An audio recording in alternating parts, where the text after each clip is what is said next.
Ce soir, dans les Gros Doses People, nous recevons la journaliste Anne-Sophie Jeanne qui est avec nous. C'est vrai que j'attends depuis longtemps parce que j'adore, je suis fan de son livre. Merci Anne-Sophie Jeanne qui est avec nous. La journaliste vient de sortir un livre intitulé Les derniers jours de Johnny. Elle y raconte les derniers événements de la vie de la rockstar, ses derniers mots, ses secrets, la lettre de David. Elle va tout nous dire tout de suite. Merci d'être avec nous. Merci beaucoup d'être là. Merci de m'inviter. Merci. Alors, vous êtes journaliste, auteur donc, de ce livre, hein, Les derniers jours de Johnny. Merci Anne-Sophie d'être avec nous. Mais vous êtes très jeune. Bah oui, non mais c'est vrai. Comment pas si jeune, mais... Mais c'est vous étiez fan de Johnny Non, c'est-à-dire après, tout le monde est quelque part fan de Johnny dans la mesure où tout le monde a une chanson qui lui colle à la peau, à son histoire, à des souvenirs, etc. Moi, j'ai 38 ans, je ne suis pas non plus un bébé. Oui. Mais donc, j'ai aussi grandi avec lui. C'est quoi votre chanson? C'est quoi la chanson que vous préférez? J'adore Que je t'aime. Que je t'aime, ouais. Mais Noir c'est noir, Je veux te garder dans ma vie, qui est une reprise des Beatles qui est géniale. C'est vrai, très Il y en a plein, quoi. Ah oui, moi aussi, Je veux te garder dans ma vie, c'est ce que j'ai dit à Daniel Moreau. Et elle est toujours avec moi, vous voyez ou pas. Vous retracez énormément de temps de la vie de Johnny. Hein. Est-ce que vous pouvez expliquer de camp à camp? Parce que c'est vrai qu'il y a plein de choses. On a plein d'infos dans ce livre. Plein. Alors, c'est les derniers jours de Johnny. Donc, en réalité, c'est la dernière année de sa vie. Parce que ça commence au moment où il apprend sa maladie. Ouais. Et puis, on le suit vraiment. J'ai essayé de le suivre, de le coller au plus près pour, dans les tournées, les amis, la famille, dans sa villa à Los Angeles, à Saint-Barth, à Marne-la-Coquette, etc. Vous le suiviez partout? Alors, moi, pas personnellement, en tant qu'auteur. Mais moi, je l'ai rencontré déjà avant, etc. J'ai rencontré évidemment énormément de gens de son entourage. Quand vous l'avez rencontré, ça s'est passé comment la rencontre? Vous étiez... La première chose qui frappe quand on rencontre Johnny Hallyday, enfin quand on le rencontrait, parce que malheureusement c'est plus possible, c'était sa voix. Évidemment pas sa voix quand il chante, mais quand on rentre dans la pièce et que il est bonjour, je ne suis pas limitée, mais vous l'avez bien fait là, vous l'avez bien fait. Il y a quelque chose. J'y travaille. Mais c'est bizarre parce que c'est une voix qui est hyper familière, qui sort d'un corps qu'on ne connaît pas, parce que c'est la première fois, en tout cas, la première fois que j'ai rencontré, c'est la première fois évidemment que je voyais, et en même temps qui évoque 60 ans d'histoire française, quoi. Exactement. Alors comment il a réagi à l'annonce de sa maladie, de son concert de Stade 4? Comment il a réagi?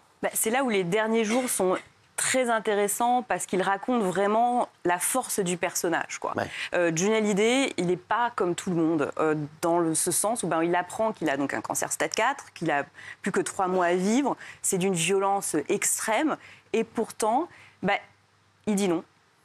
Il dit non. Moi, je ne mourrai pas. Je vais faire une tournée avec mes copains en province, je vais enregistrer un disque, je vais continuer de vivre non seulement comme j'ai toujours vécu, mais encore plus vite, encore plus fort, encore plus... Il roule à toute vitesse dans sa Lamborghini, comme si la mort, il s'en jouait, il la trompe, il la drague, il la balade, et à la fin, comme si c'était dans ses mains, quoi. Il a continué à chanter tout au long de son traitement contre le cancer. Il faisait comment? Alors, ce qui est assez fascinant, c'est que il subissait donc des traitements très très lourds, de la chimio, l'immunothérapie, etc., entre autres. Mais au moment où il rentre sur scène, ou au moment où il est en studio, où il est devant son micro, il a une voix qui sort de lui que beaucoup de ses collaborateurs n'avaient plus connue, parce qu'il avait arrêté de fumer à cause de ce cancer. Et donc, il avait retrouvé une pureté vocale très forte. Et puis, il retournait surtout à la musique de ses débuts, le rock'n'roll, le blues. Donc c'est comme s'il puisait dans le petit garçon qui était fan de rock, qui cherchait des vinyles dans tout Paris dans les années 60 pour découvrir ses idoles, et qu'il redevenait ce petit garçon, quoi. Alors, c'est vrai qu'il a fait toute une tournée sous traitement. Johnny, c'était comment pour lui? Comment ça se passait? C'est comme avoir un hôpital ambulant de ville en ville dans toute la France, et même en Belgique.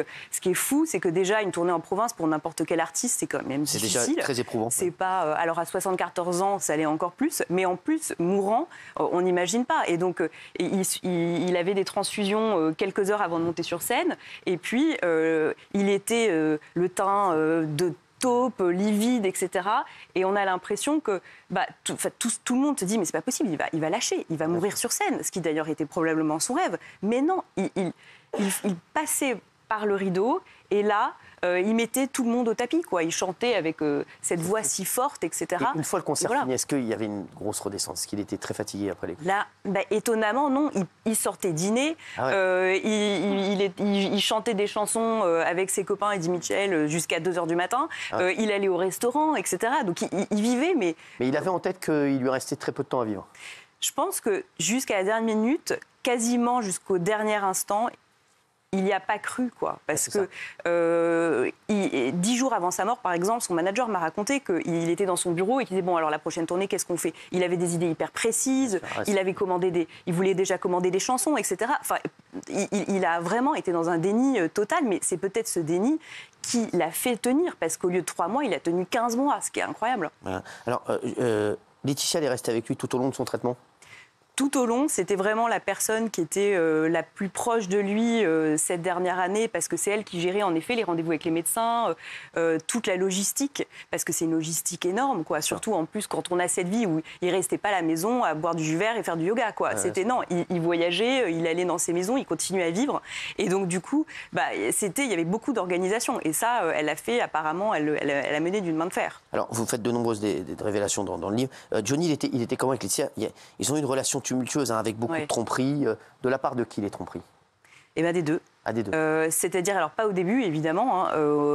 Johnny, il n'était pas très fidèle, je pense, avec toutes les femmes qu'il a connues. J'avais dit que tu me faisais penser à Johnny. Ouch. Non, mais c'est pas vrai. Hein. Regardez la merde. Non, Anne-Sophie, non. Et Laetitia?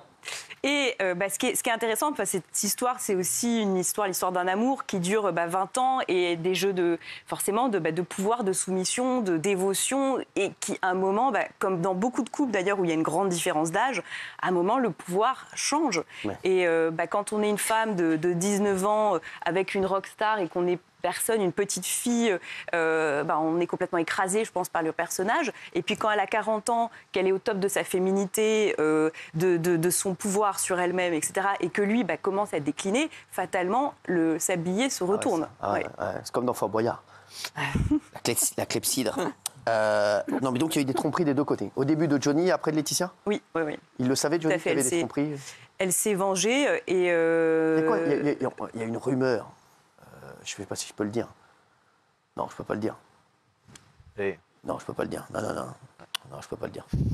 Non, il y a une rumeur avec Bernard Montiel, mais je voulais pas en parler. C'est dingue, personne n'y croit, c'est fou. Hein. Non, mais il y a eu plein de rumeurs. C'est vrai que voilà, et donc ils le savaient tous les deux. Sauf qu'ils ne réagissaient pas de la même manière. Ah ouais. Johnny, qui faisait ce qu'il voulait, qui couchait avec qui il voulait, quand il voulait.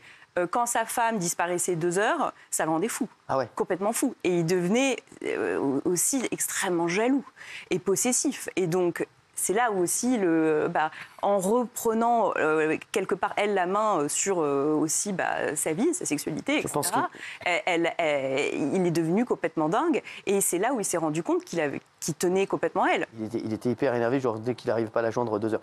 Il n'arrivait pas à la joindre, à mon avis, quand il a enregistré le spot Optique 2000. Optique 2000 Johnny, tu te calmes. Non, mais t'imagines, madame, c'est vrai, il a l'air hyper vénère sur ce spot. Mais c'est vrai que c'est fou, parce que ce que vous dites, parce que c'est un peu... Il n'y a que vous qui avez mis les pieds dans le plat de ces tromperies, etc. Oui, qu'est-ce que vous voulez? Vous posez une question? Oui, vite. Il y a une scène qui est très bien racontée où justement Laetitia part chez Lenny Kravitz, elle ne rentre pas. Ah oui. Ça rend Johnny totalement fou et totalement amoureux aussi. Parce qu'il se dit, mais qu'est-ce qu'elle fait? Là, il devient complètement dingue. Alors, elle avait à son anniversaire, donc, il y a plusieurs personnes. À l'anniversaire de Lenny Kravitz. À l'anniversaire de Lenny Kravitz, donc avec qui est-elle exactement ça, voilà. Bien sûr, oui. Mais en effet, elle ne répond plus et il est à terre. Il est comme un homme il n'est pas allé à l'anniversaire jaloux. De Lenny Kravitz, lui, il était à Saint-Barth et elle était rentrée à Paris parce qu'aussi, elle qui le suivait partout comme un toutou, puis il l'a traité d'ailleurs comme un toutou, a fini par aussi dire non, moi je veux avoir aussi. Elle s'est engagée pour des associations, etc. Donc elle a trouvé une raison de vivre pour elle-même et pas uniquement que pour lui. Et donc tout d'un coup, elle voyageait sans lui, ce qui aussi a attisé le désir pour lui, parce que c'est normal. Enfin, le désir, on désire que ce qu'on n'a pas. Et donc tout d'un coup, quand elle commence à lui échapper, c'est là où il a envie d'elle. Alors, c'est fou ces histoires-là. C'est incroyable. Et c'est vrai que quand Johnny, il était jaloux.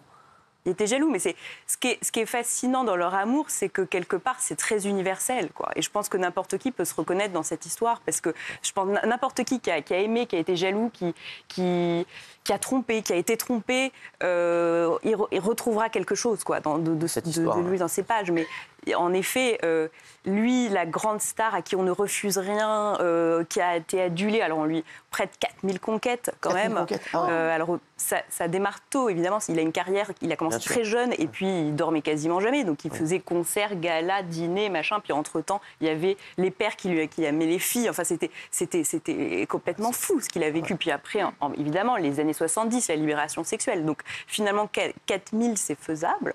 Mais lui, il s'est...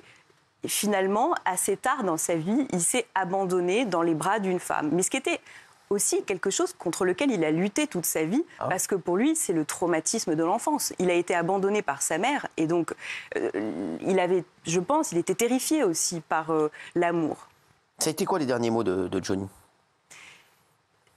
Il a compris, mais vraiment à la dernière seconde quasiment, que ça y est. Et il a dit, voilà, c'est bon. Il a tendu la croix qu'il avait toujours au cou. On voit sur toutes les photos, il avait cette croix avec un Jimi Hendrix crucifié. Donc il a tendu à son coach sportif et il s'est tourné vers Karl, donc, qui était le chauffeur de Laetitia et qui était aussi son chauffeur à lui, en lui disant occupe-toi de ma femme et de mes enfants. Et c'était la fin.